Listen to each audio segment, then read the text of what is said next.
What's up, everybody? This is another toast review, and this time we're going to be looking at the Galaxy S5 toast skin. They retail between $29 to $34 depending on the engraving, and you can also pick up an optional $10 front skin to go along the front of the phone. You can see it includes a skin to go on the camera lens to prevent it from getting scratched, as well as a camera cutout and your LED flash, as well as your heart rate monitor cutout. On the bottom you have the toast logo with a speaker cutout. And if you take a look at the side, you can see the skin does wrap around all the way over the sides of the phone, and it has actual stickers to go over the buttons. They even include a little lip to be able to take off the back plate of your Galaxy S5. Moving on down to the bottom of the phone, you can see it doesn't include a wide enough opening to access your USB 3.0 charging port, and it is able to be opened comfortably. Taking a look at the opposite side of the power button, you have your volume rocker, and you can see that's covered with the skin as well. The little ridges and slices in the skin on the corners are there for flexible purposes. If it wasn't there, then the skin would actually snap because it's made of real wood. At the top, you have your 3.5mm headphone jack cut out, your IR blaster cut out, and another microphone. Even though this test made me a bit nervous, I'm happy to say that even though the skin is on the phone, it's still waterproof.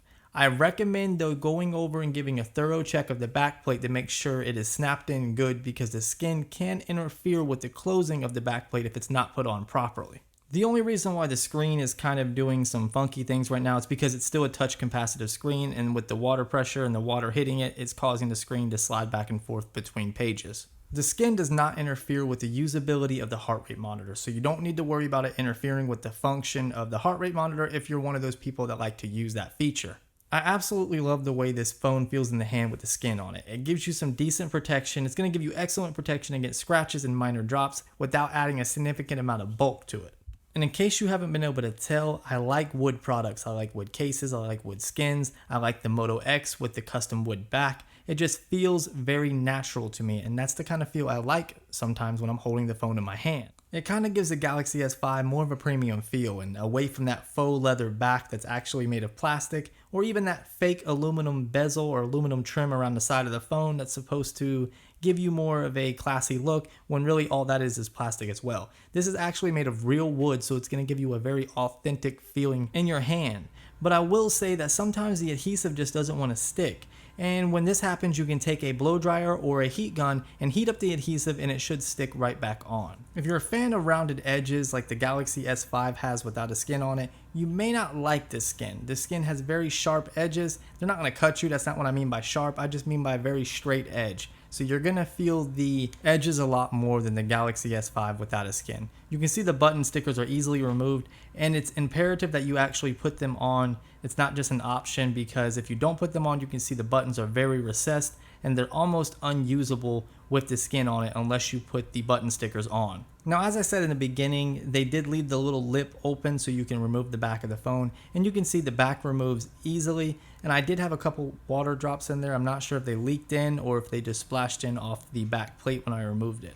Removing the skin is also a very easy process. I started with the camera lens skin. I just got my fingernail underneath it and slowly peeled it off. You don't want to peel too fast because you can remove some of the components of the phone with it, because 3M adhesive is very strong. The only issue I had was removing the skin from the back plate itself. And in this case, you might want to use a heat gun or a blow dryer on the low setting. Just heat up the adhesive and the skin will actually peel off much easier. And if you want to save the skin, I highly recommend going the route using the blow dryer, because just peeling it off like I'm doing here, you're actually going to damage the skin a little bit. I didn't damage it too much so I could reuse it, but if you do it the wrong way and you just rip it off, you're going to rip the skin, or you're actually going to damage the casing of your phone. Once you get the back skin off, go ahead and remove the sides. The sides are very easy. You won't need a blow dryer for them. They're almost easier than the buttons themselves. So just go ahead and pull them off, and once that is off, you're ready to go ahead and reapply the back plate. So go ahead and snap back on the back plate, and voila, you're done. If there's any adhesive or any residue that got left over from the 3M adhesive, just take some rubbing alcohol and rub it right off, and that fixes that problem. My only complaint, like any skin, is the edges collect a lot of dust, lint, and hair. So if you're OCD, you may want to avoid skins altogether. But if you're in the market for some, very minimum, very low profile protection for your Galaxy S5, then you might want to check them out, especially if you like that natural feel. I'll leave the link in the description below. Make sure you hit that like button, subscribe to my channel, follow me on all my social media networks, and of course, as always, guys, thank you for watching and all your support.